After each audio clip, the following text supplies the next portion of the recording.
말씀은 사도행전 6장 1절에서 6절입니다. 일어서셔서 한 절씩 교독하겠습니다. 그 무렵에 제자들의 수가 크게 늘어났는데 그리스 말 하는 사람들이 자기들의 과부들이 날마다 주는 배급에서 빠짐으로 히브리 사람들에게 불평을 터뜨리니라. 이에 열두 사도가 제자들의 우리를 자기들에게 불러 이르되 우리가 하나님의 말씀을 버려두고 성을 섬기는 것은 합당치 아니하니 그러므로 형제들아 너희는 너희 가운데에서 정직하다는 평판이 있고 성령님과 지혜가 충만한 사람 7을 찾아내라. 우리가 이 일을 그들에게 맡기고 오직 우리는 계속해서 기도와 말씀 사역에 전념하리라 하니라. 온 무리가 이 말을 기쁘게 여기고 믿음과 성령님이 충만한 사람 스데반과 빌립과 브로고로와 리가노르와 디몬과 바메나와 안디옥 출신의 유대교 개종자 니골라를 택하여 사도들 앞에 세우니 서서히 기도하고 그들에게 안수하니라. 아멘. 앉으시기 바랍니다. 잠깐 기도하고 말씀 전하겠습니다. 아버지 하나님 감사합니다. 무더운 7월달을 지내면서 두 번째 주간 첫째 날 우리를 권하시고 또 우리와 함께 하시고 우리를 선한 길로 이끄신 주님 앞에 나와서 찬양하고 예배할 수 있도록 은혜도 주시고 믿음도 주시고 환경도 허락해 주신 아버지께 감사를 드립니다. 이 시간에도 이곳에 함께 하셔서 저희 예배 받으시고 또 기록된 말씀을 통해서 주님의 선한 뜻을 우리에게 가르쳐 주시고 그리고 그것을 통해서 자신을 살피고 잘못된 것이 있으면 고치고 또 부족한 것이 있으면 우리가 채워서 우리를 권하신 주님을 영화롭게 해드리는 시간들이 되기를 원합니다. 우리를 진리 가운데로 이끌어 주시고 영광을 받으시옵소서. 여러가지 사정이 있어서 참여하지 못하는 지체들 기억해 주시고 어디 있든지 주님의 은혜 가운데 머물게 하시고 특히 김선옥 할머니 심장이 두근거려서 병원에 응급실에 가셨습니다. 주님 원인이 무엇인지 정확히 진단받아서 그 잘못된 부분들을 치료받고 건강한 모습으로 다시 만나서 주님을 찬양하고 예배하는 삶 살아가도록 이끌어 주시고 영광을 받으시옵소서. 오늘도 부족한 자를 이곳에 세워서 하나님의 말씀을 전하게 하신 아버지께 감사를 드립니다. 인간의 생각이나 뜻을 전하지 않게 하시고 오직 살아계신 하나님의 말씀만을 신실하게 전해서 사랑하는 우리 지체들을 하나님 말씀 위에 굳건하게 세워주는 저가 되기를 원합니다. 저의 생각과 입술을 붙잡아 주시고 주님의 선한 도구로 사용하셔서 주님만 홀로 영광을 받으시옵소서. 남은 시간을 주님께 의탁하며 우리 주 예수 그리스도 이름 안에서 기도드립니다. 아멘. 자, 오늘 본문 말씀은 초대교회 당시에 제자들이 수가 크게 늘어났죠. 사도행전 2장과 우리가 4장에서 보면 많은 사람들이 교회에 더해졌습니다. 그런데 교회 안에서 분배하는 일에 있어서 그리스 말 하는 사람들의 과부들이 즉 이제 이방인인데 구원받은 사람들이겠죠. 날마다 주는 배급에서 빠지게 됩니다. 그래서 왜 우리를 빠뜨리느냐 하면서 히브리 사람들 유대인들에게 불평을 터뜨리는 일이 발생했습니다. 사도행전 6장 1절에 제자들은 예수님의 12 제자를 말하는 것이 아니라 당시에 주 예수 그리스도를 믿는 사람들을 가리킵니다. 왜냐하면 사도행전 11장 26절에 보면 그리스도인들을 가리켜 제자들이다. 그러니까 제자들이 그리스도인이라고 불리는 내용이 사도행전 11장 26절에 이제 등장하거든요. 오늘 저와 여러분들은 그리스도인이다 라고 말하죠. 근데 실제로 제자나 똑같습니다. 그리고 그리스 말 하는 사람들은 모두 성경에 4번 기록되어 있는데 그리스인을 의미합니다. 그러니까 그리스 말하는 그리스인을 그리스 사람들이라는 의미입니다. 그래서 교회 안에서 불평하는 일이 발생하게 된 이유는 초대교회 당시에 히브리인들이 주류였고 그리스 말하는 이방인들은 비주류가 되었기 때문입니다. 알다시피 유대인들이 거의 다 유대인들로 구성되어 있어요. 초대교회는.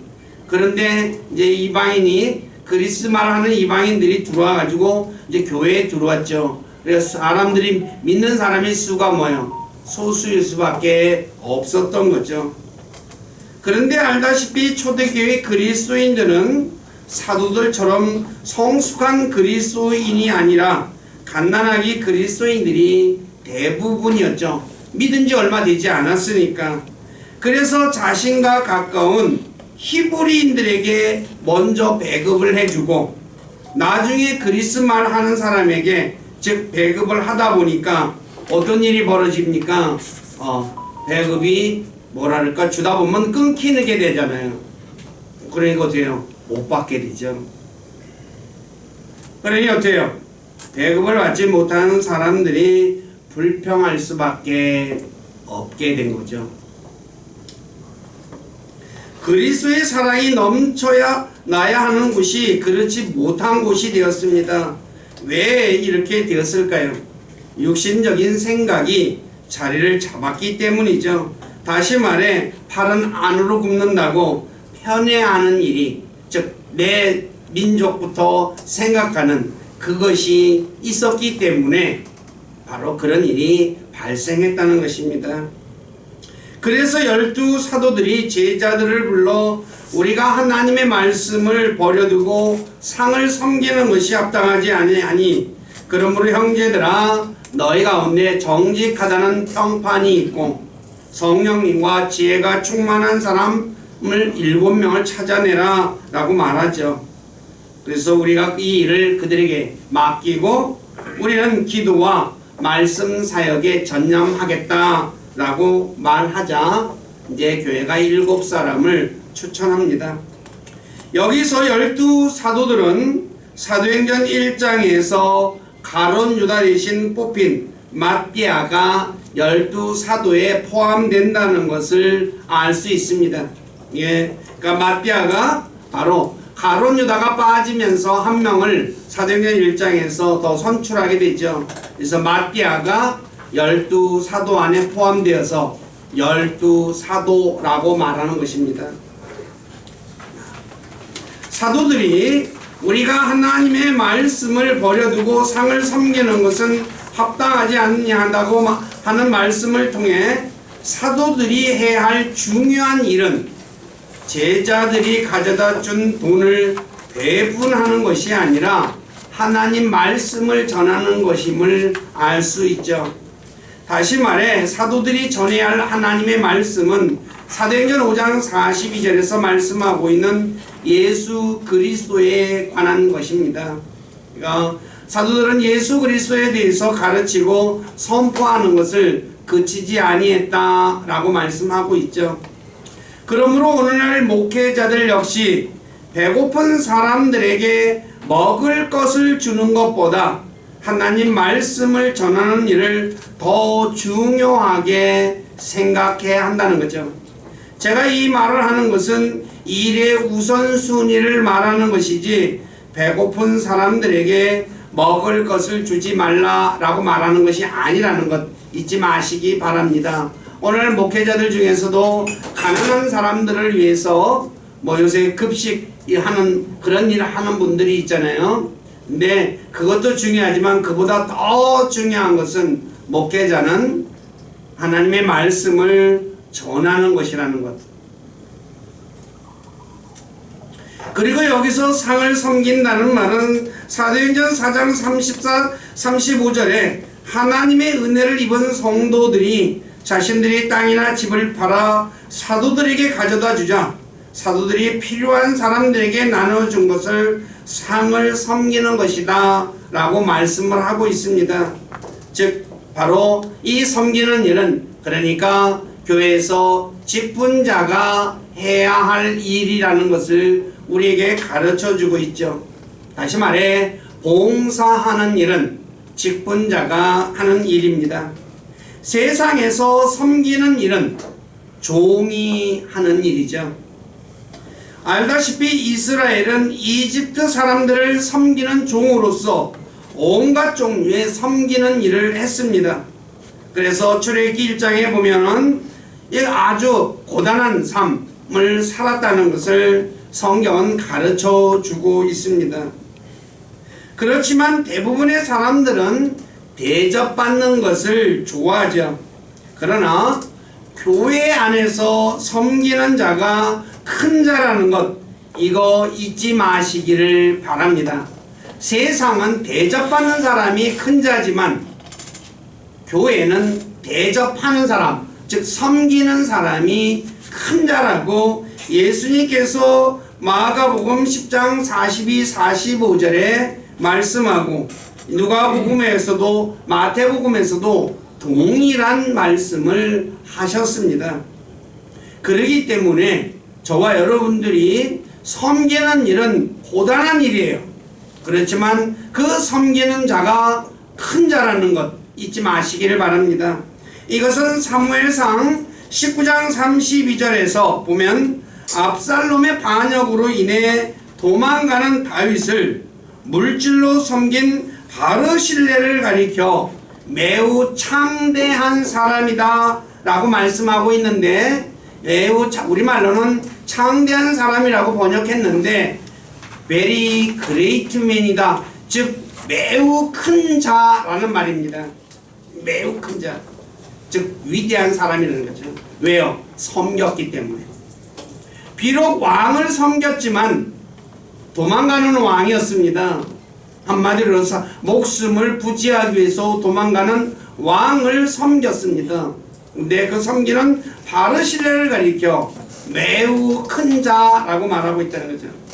또 열왕기하 4장 8절에서 엘리사를 빵으로 섬긴 수넴 여인을 가리켜 창대한 여인이다 라고 말씀하고 있습니다. 여기서 창대하다 라는 말도 매우 그레이트 우먼이라고 이야기하고 있어요. 매우 그러니까 큰 여인이었다는 거죠. 그러므로 상을 섬기는 일은 육체적으로 힘든 일이지만 나중에 주님 앞에서 큰 자가 된다는 것을 아는 사람은 섬기는 것을 기쁨으로 할 수 있습니다. 그러나 섬기는 자가 큰 자가 된다는 것을 알지 못하는 사람은 섬기는 일이 힘들다고 회피합니다. 아우 피곤해, 나 뭐 이래서 힘들어서 못해 한다는 거죠. 네, 제가 우리 교회에서 여러 번 말씀을 이 부분에 대해서 드렸지만 성경은 섬기는 자가 큰 자라는 것, 이거 잊지 마십시오. 그래서 나중에 주님 앞에서 내가 큰 자로서 인정받고 싶다면 큰 자로서 섬기는 사람이 되어야 한다는 거죠. 근데 교회는 큰 교회든 적은 교회든 섬기는 사람이 적어요. 그러니까 큰 교회는 큰 교회대로 적다 그러고 조그만 교회는 조그만 교회대로 적다 그러죠. 왜 섬기는 것을 회피할까요? 바로 큰 자가 하나님 앞에서 큰 자라는 사실을 모르기 때문에 안 한다는 거죠. 우리 교회 식구들은 내가 나중에 하나님 앞에서 큰 자로서 인정받고 싶다면 섬기는 분이 되시기를 바랍니다. 그러나 나는 하나님 앞에서 뭐 큰 자 되는 거 관심 없어, 나는 그냥 구원받고 말래 라고 하는 분은 그냥 그대로 사시면 됩니다. 본인이 선택해서 하는 일이거든요. 자, 그런데 사도들이 제시한 상을 섬기는 직분자의 조건이 모두 4가지가 있습니다. 첫째는 정직하다는 평판이 있어야 되고, 둘째는 성령님으로 충만해야 되고, 셋째는 지혜가 충만하고, 5절에 믿음이 충만해야 한다라고 말합니다. 그래서 오늘은 직분자의 조건이라는 제목으로 바로 말씀을 전하겠습니다. 첫째, 직분자는 정직해야 합니다. 사도들이 상을 섬기는 일을 하는 사람의 조건 중 정직을 제일 먼저 말하고 있어요. 그 이유는 직분자가 하는 일은 당시 성도들이 집이나 밭을 팔아 사도들에게 가져다 준 돈을 나누어 주는 일이거든요. 이 일이기 때문에 정직해야 한다는 거죠. 그런데 정직하지 않는 사람이 이 일을 맡으면 어떤 일이 벌어질까요? 아마도 요한복음 12장 6절에 가룟 유다처럼 돈을 도둑질할 것입니다. 가룟 유다는 바로 그러니까 예수님에게 주는 돈들을 가방을 맡아서 관리하는 사람이었습니다.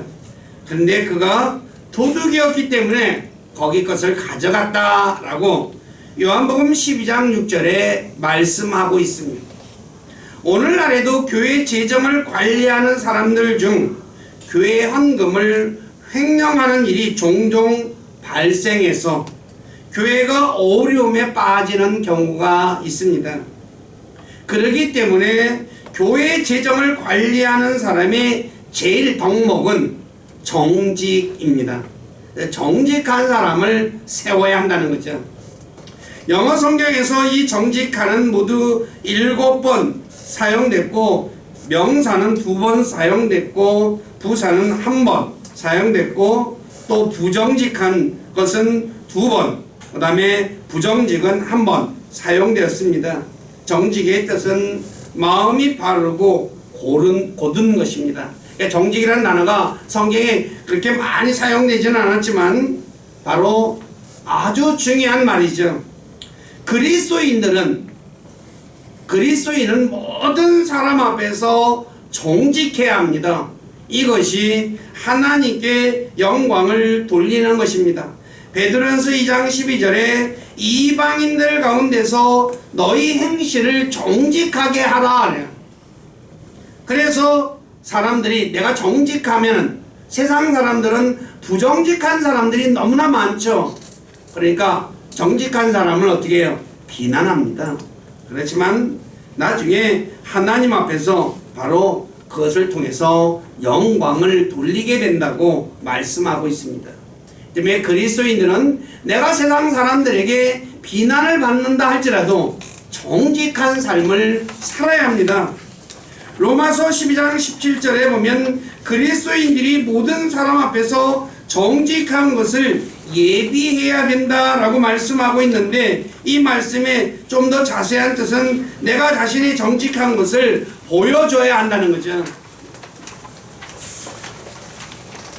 사람들 앞에 그 정직한 것을 보여주라는 거죠. 그리고 그리스도인이 정직하게 사는 것이 세상의 빛과 소금으로 사는 것입니다. 많은 그리스도인들이 세상의 빛과 소금이 되게 해달라고 기도하기도 하죠. 그러면 기도만 할 것이 아니라 내가 정직하게 살면 바로 빛으로 사는 것입니다. 왜냐하면 세상은 어두운 가운데 있는데 부정직한 사람, 어두운 부정직이거든요. 그래서 그런 가운데서 내가 정직하게 사니까, 그렇기 때문에 저와 여러분들은 하나님께 내가 영광을 돌리고 또 세상의 빛으로 살아가기를 원한다면 정직한 삶을 정직하게 살면 됩니다. 그리고 히브리 13장 18절에 정직하게 사는 사람을 가리켜 선한 양심을 가진 사람이다 라고 말하고 있습니다. 그래서 우리가 저 양심이 어떤지를 뭘로 우리가 알 수 있을까요? 사람의 양심은 마음에 있는 거기 때문에 알 수가 없어요. 선한지 악한지. 그런데 정직하게 살면 뭐예요? 저 사람 선한 양심을 가진 사람이야. 그래요. 근데 속이는 사람, 그 사람은 뭐예요? 악한 양심을 가진 사람이다 라는 것이죠. 그리고 그리스도인들이 정직하게 살면 나중에 열매를 맺는다고 누가복음 8장 15절에 말하죠. 좋은 땅에 있는 것은 말씀을 듣고 정직하고 선한 마음 속에 그것을 간직하여, 여기서도 선한 마음이라 그러죠. 인내로, 그러니까 정직하게, 끊임없이 정직하게 살면 나중에 열매를 맺게 된다고 성경은 말씀하고 있습니다.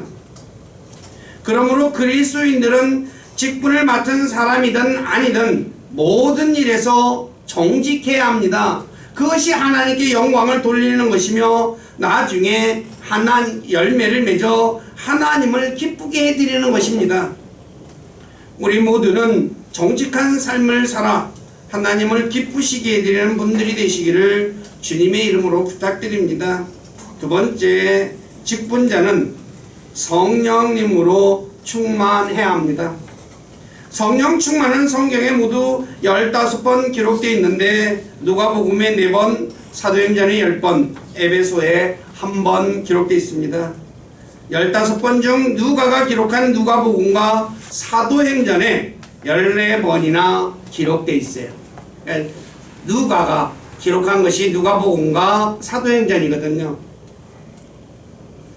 내 성령 충만을 살펴보면 두 가지가 있는데 하나님이 주시는 성령 충만이 있고 자신이 충만하게 하는 것이 있는데 에베소 5장 18절의 성령 충만은 자신이 충만케 하는 성령 충만입니다. 왜냐하면 성령 충만이 하나님께서 주시는 것이라면 사도 바울이 에베소 교회에게 성령으로 충만하라 라고 명령할 필요가 없기 때문이죠. 오히려 하나님이 주는 거라면 에베소 교회에게 하나님께 성령 충만하게 해달라고 기도하라고 말했을 것이기 때문이에요. 그러니까 하나님이 주는 것이라면 뭐예요? 너희는 성령 충만을 위해서 기도하라 라고 말하죠.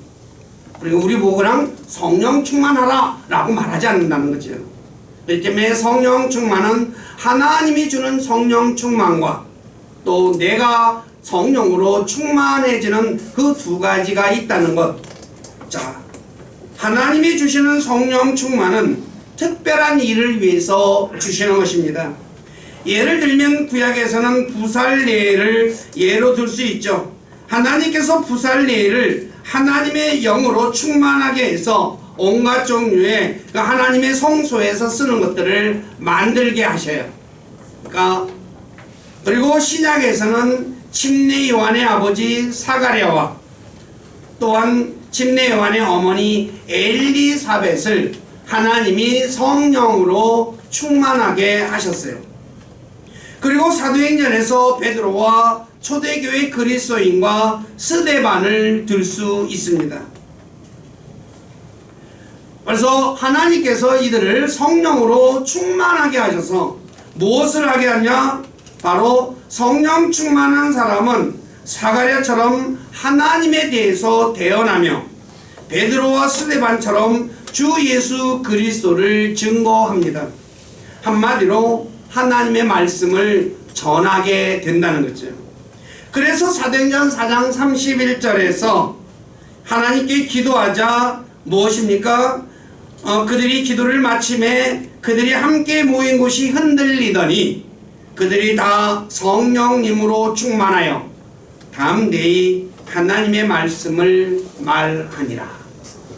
그러니까 기도하니까 하나님이 주셨어요. 그래서 성령이 충만하니까 뭘 해요? 하나님의 말씀을 전한다는 거죠. 그러므로 성령이 충만한 사람은 하나님에 대해, 예수 그리스도에 대해, 하나님의 말씀에 대해 말합니다. 왜냐하면 사람의 마음은 가득한 것을 입으로 말하기 때문이죠. 내 마음이 성령님으로 가득 찼으니까 뭐가 흘러나오게 돼 있어요?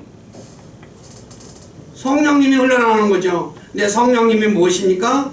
하나님의 말씀이고 예수님이잖아요.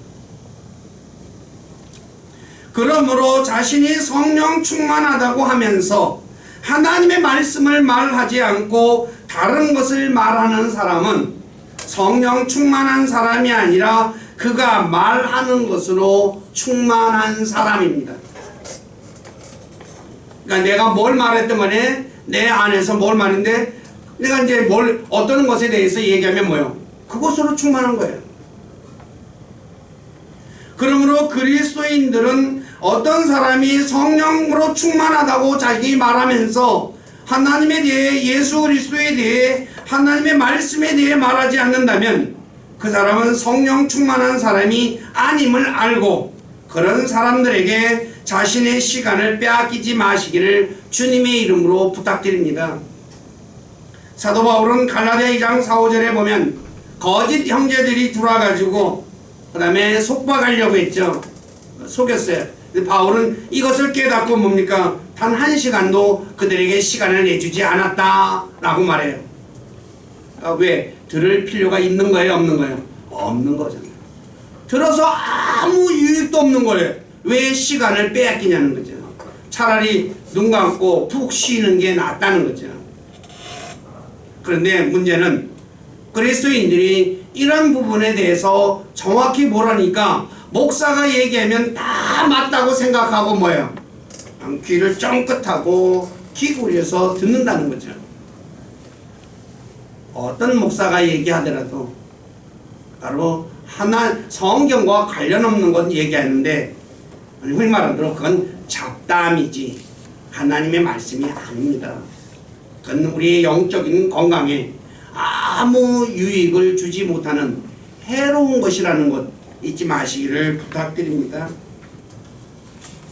그 다음에 두 번째, 자신이 성령 충만해지는 것이 있는데, 이 성령 충만은 하나님의 말씀의 충만입니다. 왜냐하면 성경은 요한일서 5장 6절에 성령님을 가리켜 진리라고 말씀하고 있죠. 근데 요한복음 17장 17절에 보면 진리는 아버지의 말씀이다 라고 말하고 있죠. 그러니까 하나님의 말씀으로 충만한 것이 성령 충만인 것입니다. 이것은 사도 바울께서 에베소 5장 18절 이하에 성령 충만하라 라고 말하면서 한 말씀들과 골로새서 3장 16절에서 그리스도의 말씀이 너희 속에 풍성히 거하게 하라 하고 난 뒤에 말씀하고 똑같이 얘기하고 있습니다. 그러니까 뭐만 바뀌었어요? 성령 충만이 그리스도의 말씀으로 풍성하게 거하는 것, 그것만 바뀌어서 얘기해요. 왜 그럴까요? 바로 성령이 하나님의 말씀이기 때문이죠. 그러므로 하나님의 말씀이 우리 속에 풍부하게 거하기 위해서는 먼저 하나님의 말씀을 들어야 되고, 그리고 읽어야 되고, 암송해야 되고, 묵상해야 합니다. 그러면 하나님의 말씀이 우리 안에 거하게 되고 성령 충만한 사람이 됩니다. 근데 문제는 많은 그리스도인들이 성령 충만하기를 원하는데 하나님 말씀을 읽고 듣고 암송하기를 싫어한다는 거예요. 그런 사람은 결코 성령 충만한 사람이 될 수 없다는 것 잊지 마시기를 바랍니다. 하나님의 말씀이 우리 안에 충만하게 되면 예레미야 대언자처럼 기쁨이 넘쳐나게 됩니다. 예레미야 15장 16절 보십시오. 내가 주의 말씀들을 발견하고 그것들을 먹으매 주의 말씀이 내게 기쁨과 마음의 즐거움이 되었사오니 오 주 만군의 하나님이여 나는 주의 이름으로 불리나이다. 알다시피 예레미야 대언자를 가리켜 눈물의 대언자라고 말씀하고 있습니다. 그런 예레미야 대언자가 하나님의 말씀을 발견하여 먹자 자신에게 기쁨과 마음의 즐거움이 되었다고 고백하고 있습니다. 왜 그럴까요? 바로 성령님이 기쁨을 주기 때문이죠. 그래서 데살로니가 1장 6절에 너희는 많은 고난 속에서 성령님의 기쁨과 더불어 말씀을 받아 우리와 주를 따르는 자가 되었으니, 고난 속에서도 성령님이 주는 기쁨을 가지고 주님을 바울을 따르는 자가 됐다는 거예요. 앞에서 말씀드렸듯이 섬기는 사람은 종입니다. 종은 고단한 삶을 사는 사람입니다. 그렇게 섬기는 사람이 성령 충만하지 않으면 섬기는 일이 힘들게 되고 결국 중간에 그만두게 되죠. 힘드니까. 그러나 성령 충만한 사람은 마음에 기쁨이 있기에 섬기는 고단한 일을 하더라도 기쁨으로 하게 된다는 거죠. 그래서 직분자를 구할 때 어떤 사람을 구해야 할까요? 성령 충만한 사람을 구해야 한다는 거죠. 오늘 교회 안에 직분을 맡은 사람들이 처음에는 열심히 일을 하다가 너무 힘들면 중간에 포기하는 것은 성령님이 주는 기쁨을 잃어버렸기 때문입니다. 그러므로 직분자는 자신이 섬기는 일을 기쁨으로 하기 위해서 예레미야 대언자처럼 하나님의 말씀을 날마다 먹음으로 말씀이 주는 기쁨과 즐거움을 유지해야 한다는 것이죠. 우리 모두는 꿀보다 단 하나님의 말씀을 먹으면 요나단처럼 힘을 얻게 됩니다.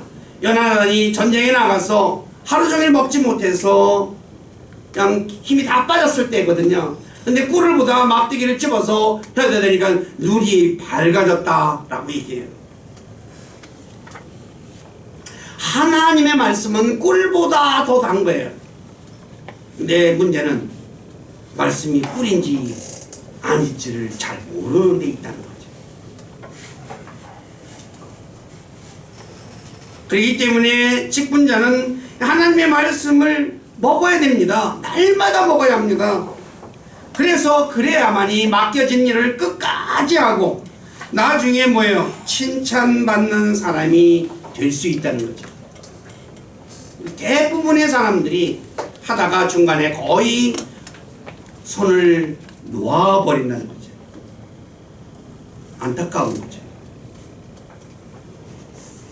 우리 교회 식구들은 그렇기 때문에 하나님께서 내가 섬기는 사람이 큰 자라는 것을 알고 그리고 그 일을 끝까지 수행하려고 한다면 하나님의 말씀을 먹어서 마음에 하나님 성령님이 주는 기쁨으로 충만해야 한다는 것 잊지 마시기를 부탁드립니다. 세 번째 직분자는 지혜가 충만해야 합니다. 성경에는 두 가지 지혜가 있다고 말씀하고 있습니다. 하나는 하나님께서 주시는 지혜며 다른 하나는 세상이 주는 지혜입니다.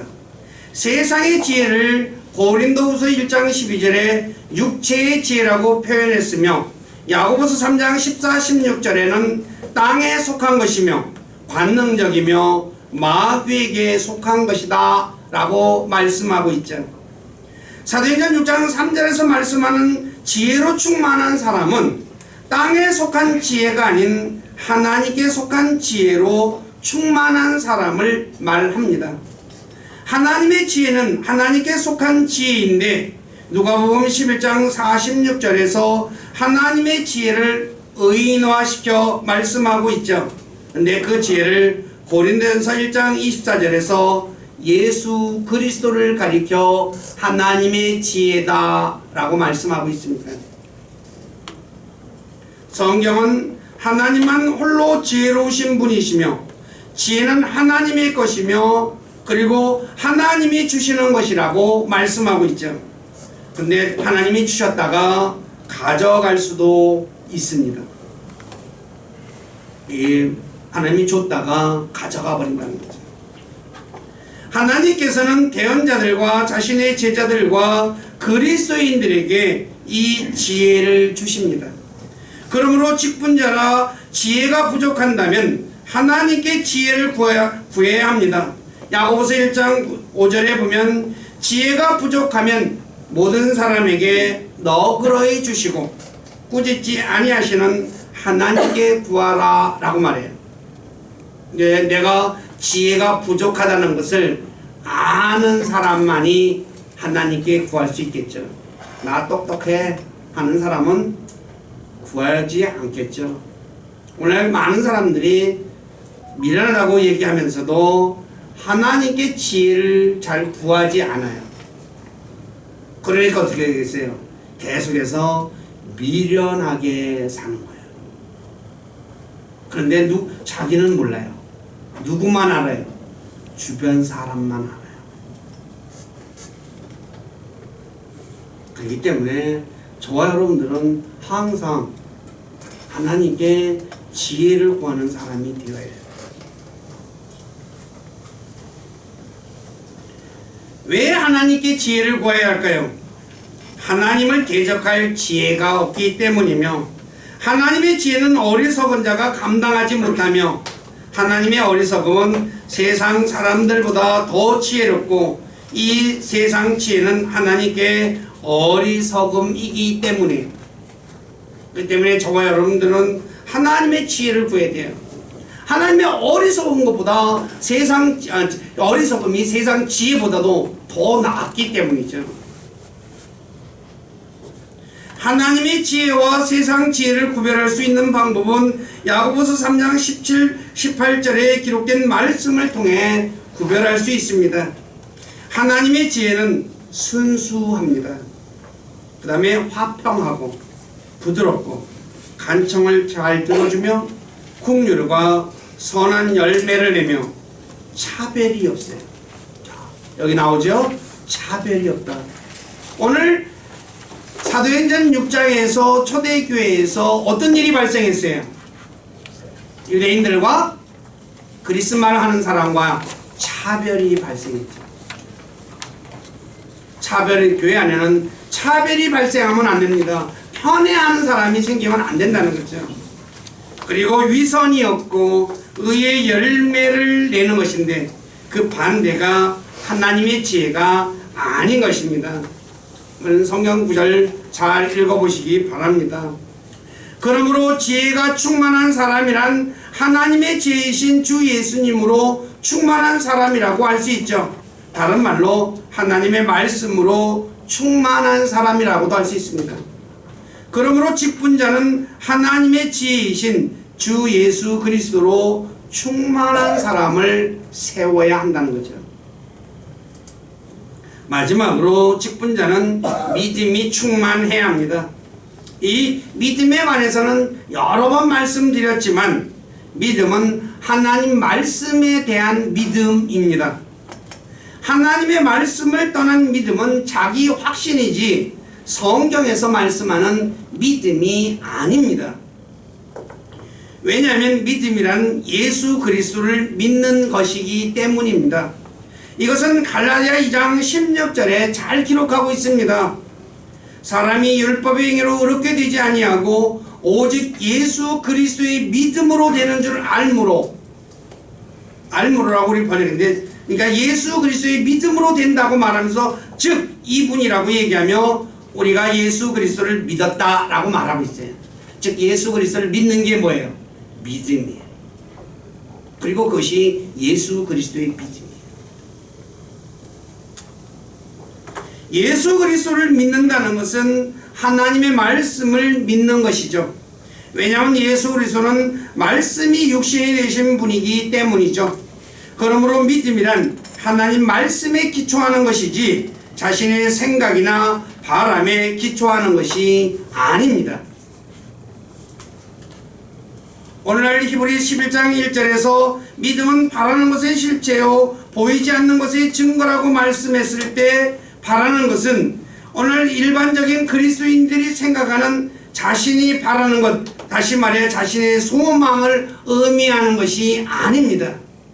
근데 오늘날 교회 안에 바라봄의 법칙이라고 해서 얼마나 많은 목회자들이 이거를 말하는지 몰라요. 이건 성경적인 것이 아닙니다. 그래서 얘기하잖아요. 뭐가 갖고 싶으면 그걸 날마다 주시오. 그 눈으로 그리래잖아요. 제가 이 부분에 관해서는 전에도 말씀을 드렸을 거예요. 그건 이교도에서 나온 겁니다. 하나님 말씀에서 나온 거 아닙니다.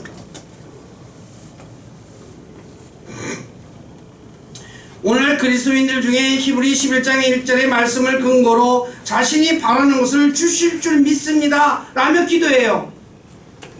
근데 이러한 믿음은 성경적 믿음이 아닙니다. 왜냐하면 하나님의 말씀에 근거하지 않은 것이기 때문이죠. 그러므로 자신이 수천만 번 주실 줄 믿는다고 해도 하나님 말씀에 근거하신 것이 아니기 때문에 하나님께서 안 주실 수도 있는 거예요. 그리고 주실 수도 있어요. 근데 주실 수 있는데 어떤 경우에요? 너무 땡깡부리니까 애따 이놈아 하고 먹으라 하고서 주는 거예요. 하나님이 기쁨으로 주는 게 아니라 마음이 아파서 주는 거예요. 우리도 자식 키우죠. 네. 막 울고 땡깡거리면서 달라 그래요. 어떤 마음으로 줘요? 아주 기분이 나빠서 주는 거예요. 자신에게 유익할까요? 아니면 해로울까요? 해롭잖아요. 이것은 시편 106편에 잘 기록하고 있죠. 이스라엘 백성들이 달라고 하니까 하나님이 줬더니 주고 난 뒤에 뭘 보냈대요? 메마름을 보냈다. 혼이 말라버려요. 불행합니다.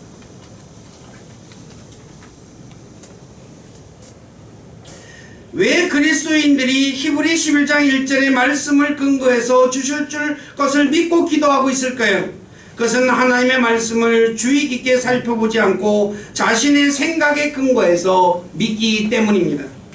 히브리 11장에 앞서 히브리서 10장 32에 39절에 히브리서 저자는 이렇게 말합니다. 고난의 큰 싸움을 견뎌냈던 자들에게 하늘에 더 낫고 영구한 실체가 있음을 알고 어려움을 견뎌냈던 것을 생각해보며 확신을 버리지 말라고 말씀하면서 하나님께서 약속한 것을 받기 위해 믿음으로 견디라고 말씀하고 있어요. 그러니까 믿음은 무엇입니까? 하나님께서 약속한 것을 믿는 거죠. 즉 하늘에 있는 것, 하늘에 더 낫고 영구한 실체가 있다는 것을 믿는 것을 말하는 거예요. 그런데 앞에 히브리서 10장에서 얘기하는 것은 싹 빼버리고 내가 원하는 것 가지고 기도한다는 거예요. 그러므로 믿음은 하나님께서 약속한 것을 믿는 것입니다. 하나님께서 약속한 것은 성경에 기록되어 있기 때문에 성경을 믿는 것이 믿음입니다. 이것 잊지 마시기를 부탁드립니다. 그래서 사도 베드로는 베드로전서 1장 21절에서 그리스도인들이 믿음과 소망이 하나님 안에 있다 라고 말하는 거죠. 그리고 예수 그리스도를 믿지 않는 사람, 다시 말해 하나님의 말씀을 믿지 않는 사람은 믿음을 가진 사람이 아니기에 데살로니가후서 3장 2절에서 사도 바울은 모든 사람이 믿음을 가진 것이 아니다 라고 말하는 거예요. 그러니까 내가 믿는다고 해서 하나님의 말씀들을 말씀에 근거하지 않는 것, 이거 하나님 성경에서 말하는 믿음이 아니라는 것. 그러므로 교회에서 직분자를 선출할 때 하나님 말씀에 대한 믿음을 가진 사람을 선출해야 합니다. 그렇지 않고 자기 생각이나 신념에 가득 찬 사람을 선출하게 되면 나중에 많은 문제를 일으키게 되는 거예요. 교회가 그러니까 어떤 일이 벌어져요? 시끄러워지게 되죠. 왜요? 자기 생각을 고집하고. 마지막으로 직분자는 교회 회중이 선출합니다. 오늘 사도행전 6장 3절에 보면 사도들이 형제들아 너희는 너희 가운데서 정직하다는 평판이 있고 성령님과 지혜가 충만한 사람 7을 찾아내라 그래요. 누구에게 찾아내라 그래요? 너희가. 그래서 교회가 7사람을 추천했고 사도들이 기도하고 안수했다고 사도행전 6장 5, 6절에 말씀하고 있습니다. 자, 말씀 정리합니다. 교회가 성장하게 되면 목회자를 도와 교회를 섬길 사람을 세워야 합니다. 그래서 섬길 사람을 선출할 때 오늘 말씀처럼 정직한 사람, 성령님으로 충만한 사람, 하나님의 지혜가 충만한 사람, 믿음이 충만한 사람을 세워 교회를 섬기게 해야 합니다. 그렇지 않고 부정직한 사람이나 성령님으로 충만하지 않는 사람이나 지혜가 부족한 사람, 아까 말한 대로 사람을 차별하는 사람, 그런 사람을 세우게 되면 교회는 혼란에 빠지게 된다는 거죠. 교회가 그래서 곳곳마다 뭐가 나와요? 불평이 나는 거야. 뭐가 어쩌고 뭐가 저쩌고 오늘 교회가 시끄러운 교회는 다른 데 있는 것이 아닙니다. 성경의 기준에서 세우지 않고 그냥 사람 눈치 봐가지고 세우기 때문에. 그래서 교회마다 뭐예요? 막 직분 1년 된 사람들한테도 막 직분 주고 2년 몇 년 되지도 않은 사람한테 직분 막 주잖아요. 그리고 사회에서 또 명망이 있으면 뭐예요? 또 막 세워요. 그러니까 어떻게 될까요, 교회가? 엉망진창이 돼요.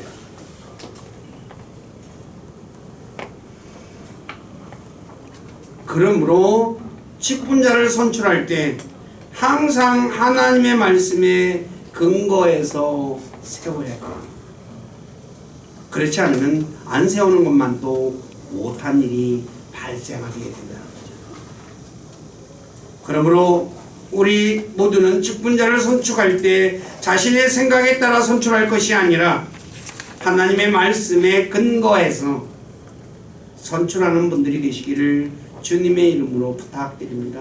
기도하겠습니다. 아버지 하나님, 오늘 부족한 자가 사도행전 6장 1절에서 6절의 말씀을 통해 교회에서 섬길 사람, 즉 봉사할 사람을 선출하는 그 자격에 대해서 4가지로 말씀을 전했습니다. 첫째, 정직한 사람. 둘째, 성령님이 충만한 사람, 또 하나님의 지혜로 충만한 사람, 그리고 또한 믿음이 충만한 사람을 세워야 된다는 것에 대해 말씀을 전했습니다.